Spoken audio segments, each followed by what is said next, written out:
नमस्कार। मैं जया भट्टाचार्य गुलदस्ता से आज आपके लिए लेकर आई हूँ मुंशी प्रेमचंद की कहानी मनोवृत्ति।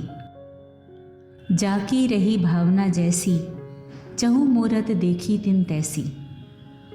मनुष्य सामने वाले की अवस्था या भाव सोचे बिना अपने मन में उसके बारे में वही विचार बनाता है जो स्वयं उसकी सोच है। सामने वाले की परिस्थिति को समझकर ही कोई राय बनानी चाहिए। साधारणतः ऐसा होता नहीं है। इस कहानी में इसी बात की सुंदर प्रस्तुति है। तो आइए सुनते हैं कहानी मनोवृत्ति।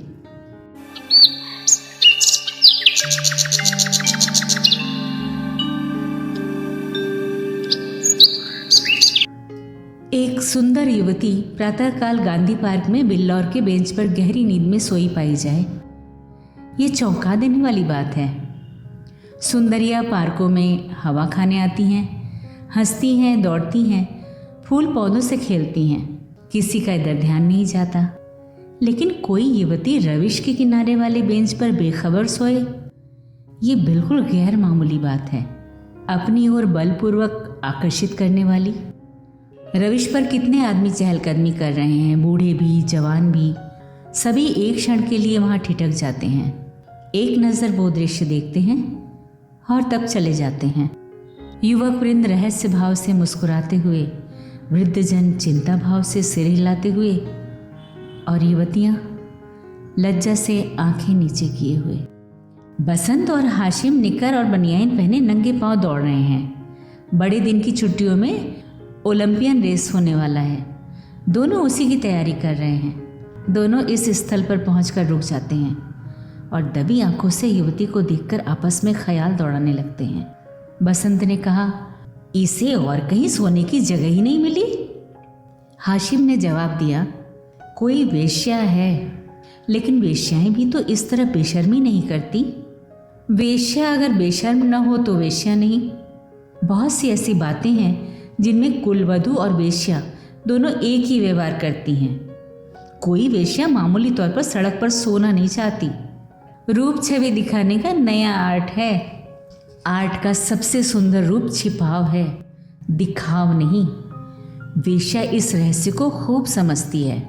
उसका छिपाव केवल आकर्षण बढ़ाने के लिए है, हो सकता है, मगर केवल यहाँ सो जाना यह प्रमाणित नहीं करता कि यह वेश्या है। इसकी मांग में सिंदूर है।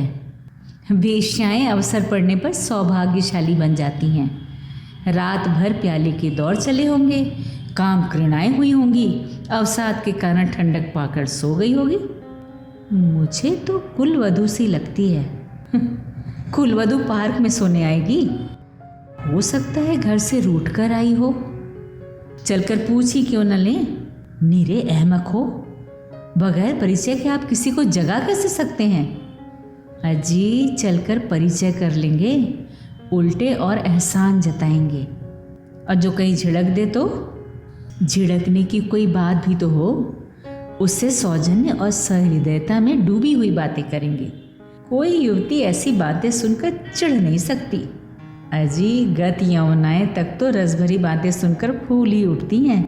ये तो नव यौवना है। मैंने रूप और यौवन का ऐसा सुंदर संयोग नहीं देखा था। मेरे हृदय पर तो ये रूप अब जीवन पर्यंत के लिए अंकित हो गया, शायद कभी न भूल सकूं। मैं तो फिर यही कहता हूँ कि ये कोई वेश्या है। रूप की देवी वेश्या भी हो, उपास्य है। यही खड़े खड़े कवियों सी बातें करोगे, जरा वहां चलते क्यों नहीं? तुम केवल खड़े रहना, पाश तो मैं डालूंगा। कोई कुलवधू है। कुलवधू पार्क में आकर सोए तो इसका इसके सिवाय कोई अर्थ नहीं कि वो आकर्षित करना चाहती है। और ये वेश्या मनोवृत्ति है। आजकल की युवतियां भी तो फॉरवर्ड होने लगी हैं। फॉरवर्ड युवतियां युवकों से आंखें नहीं चुराती। हाँ, लेकिन है कुलवधू। कुलवधू से किसी तरह की बातचीत करना मैं बेहुदगी समझता हूँ। तो चलो फिर दौड़ लगावें। लेकिन दिल में तो वो मूर्ति दौड़ रही है। तो आओ बैठे। जब वो उठकर जाने लगे तो उसके पीछे चले। मैं कहता हूँ वेश्या है और मैं कहता हूँ कुलवधू है, तो 10-10 की बाजी रही। दो वृद्ध पुरुष धीरे धीरे जमीन की ओर ताकते आ रहे हैं, मानो खोई जवानी ढूंढ रहे हों। एक की कमर झुकी हुई, बाल काले, शरीर स्थूल। दूसरे के बाल पके हुए पर कमर सीधी, इकहरा शरीर। दोनों के दांत टूटे पर नकली दांत लगाए। दोनों की आंखों पर ऐनक। मोटे महाशय वकील हैं, छरहरे महोदय डॉक्टर। वकील ने कहा, देखा ये 20वीं सदी की करामात। डॉक्टर ने कहा, जी हाँ देखा। हिंदुस्तान दुनिया से अलग तो नहीं है, लेकिन आप इसे शिष्टता तो नहीं कह सकते। शिष्टता की दुहाई देने का अब समय नहीं है। किसी भले घर की लड़की वेश्या है साहब, आप इतना भी नहीं समझते। वेश्या इतनी फूहड़ नहीं होती, और भले घर की लड़कियां फूहड़ होती हैं। नई आज़ादी है, नया नशा है। हम लोगों की तो बुरी भली कट गई। जिनके सिर आएगी वो झेलेंगे। अफसोस, जवानी रुखसत हो गई। जिंदगी जहन्नुम से बदतर हो जाएगी। मगर आँख तो नहीं रुखसत हो गई, वो दिल तो नहीं रुखसत हो गया। बस आँख से देखा करो, दिल जलाया करो। मेरा तो फिर जवान होने को जी चाहता है। सच पूछो तो आजकल के जीवन में ही जिंदगी की बहार है। हमारे वक्तों में तो कहीं कोई सूरत ही नजर न आती थी। आज तो जिधर देखो हुस्न ही हुस्न के जलवे। सुना युवतियों को दुनिया में जिस चीज़ से सबसे ज़्यादा नफरत है वो बूढ़े मर्द हैं। मैं इसका कायल नहीं। पुरुष का जौहर उसकी जवानी नहीं, उसका शक्ति संपन्न होना है। कितने ही बूढ़े जवानों से ज़्यादा कड़ियल होते हैं। मुझे तो आए दिन इसके तजर्बे होते हैं। मैं ही अपने को किसी जवान से कम नहीं समझता। यही सब सही है, पर बूढ़ों का दिल कमज़ोर हो जाता है। अगर ये बात ना होती तो इस रमणी को इस तरह देखकर हम लोग यूं ना चले जाते। मैं तो आंखों भर देख भी न सका। डर लग रहा था कि कहीं उसकी आंखें खुल जाए और वो मुझे ताकते देख ले तो दिल में क्या समझे। खुश होती कि बूढ़े पर भी उसका जादू चल गया। अजी रहने भी दो। आप कुछ दिनों ओकासा का सेवन कीजिए। चंद्रोदय खाकर देख चुका। सब लूटने की बातें हैं। मंकी ग्लैंड लगवा लीजिए ना। आप इस युवती से मेरी बातें पक्की करा दें, मैं तैयार हूँ। हाँ, ये मेरा जिम्मा। मगर भाई हमारा हिस्सा भी रहेगा। अर्थात ये कि कभी कभी मैं आपके घर आकर अपनी आंखें ठंडी कर लिया करूँगा।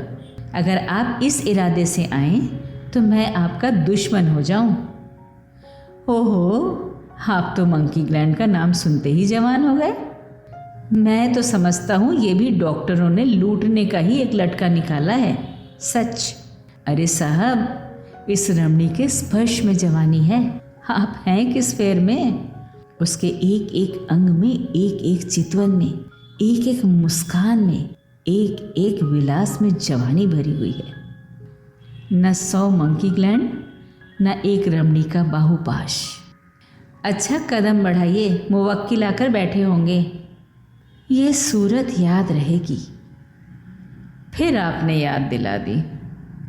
वो इस तरह सोई है इसलिए कि लोग उसके रूप को, उसके अंग विन्यास को, उसके बिखरे हुए केशों को, उसकी खुली हुई गर्दन को देखें और अपनी छाती पीटें। इस तरह चले जाना उसके साथ अन्याय है। वो बुला रही है और आप भागे जा रहे हैं। हम जिस तरह दिल से प्रेम कर सकते हैं, जवान कभी कर सकता? बिल्कुल ठीक।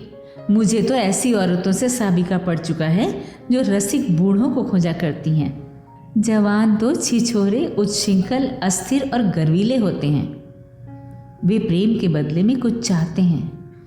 यहाँ निस्वार्थ भाव से आत्मसमर्पण करते हैं। आपकी बातों से दिल में गुदगुदी हो गई।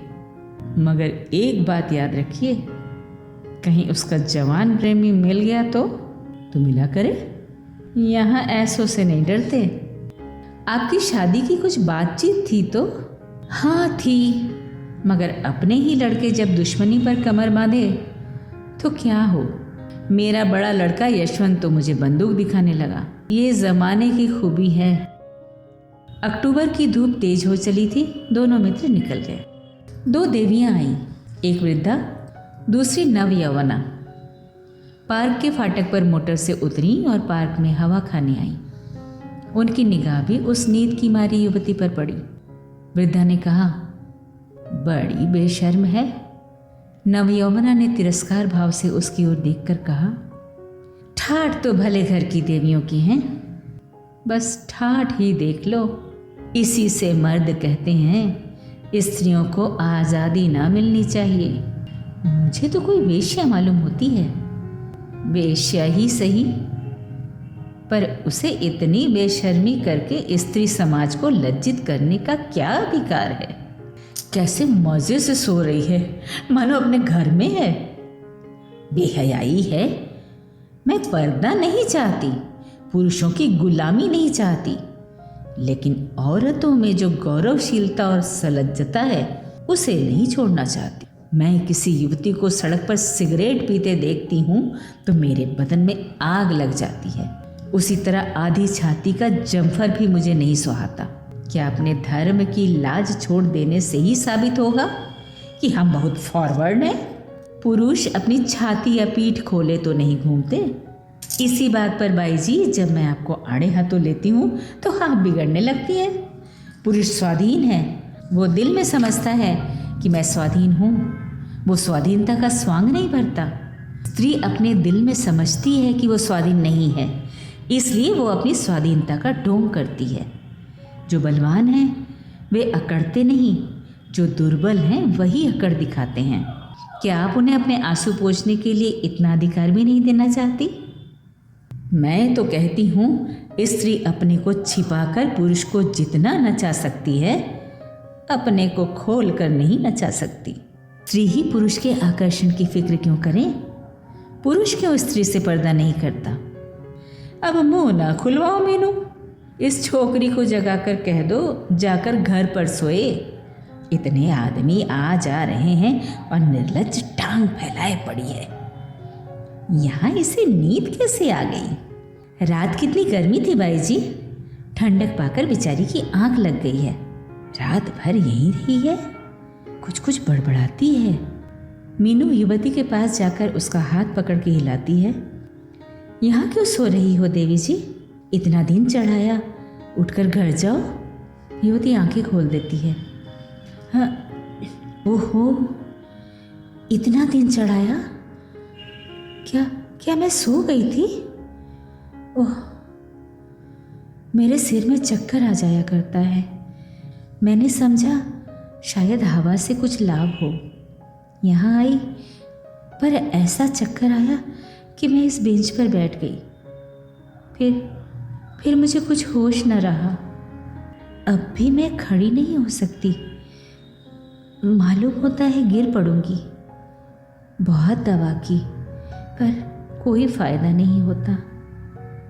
आप डॉक्टर श्यामनाथ जी को जानती होंगी, वो मेरे ससुर हैं। युवती ने आश्चर्य से कहा, अच्छा, वो तो अभी इधर से ही गए हैं। सच? लेकिन मुझे पहचान कैसे सकते हैं? अभी मेरा गौना नहीं हुआ है। तो क्या आप उनके लड़के वसंत लाल की धर्मपत्नी हैं? युवती ने शर्म से सिर झुकाकर स्वीकार किया। मीनू ने हंसकर कहा, वसंत लाल तो अभी इधर से गए हैं। मेरा उनसे यूनिवर्सिटी का परिचय है। अच्छा, लेकिन मुझे उन्होंने देखा कहाँ है? तो मैं दौड़कर डॉक्टर को खबर दे दूँ? जी नहीं, मैं थोड़ी देर में बिल्कुल अच्छी हो जाऊंगी। वसंत लाल भी वो खड़ा है, उसे बुला दो?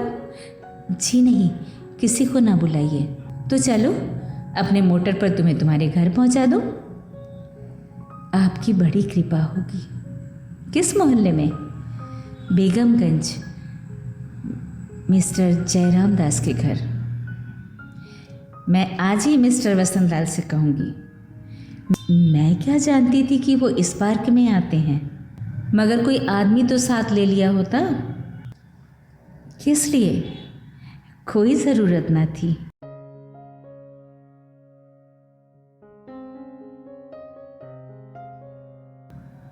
अभी आप सुन रहे थे मुंशी प्रेमचंद की कहानी मनोवृत्ति। वाचिका थी जया भट्टाचार्य।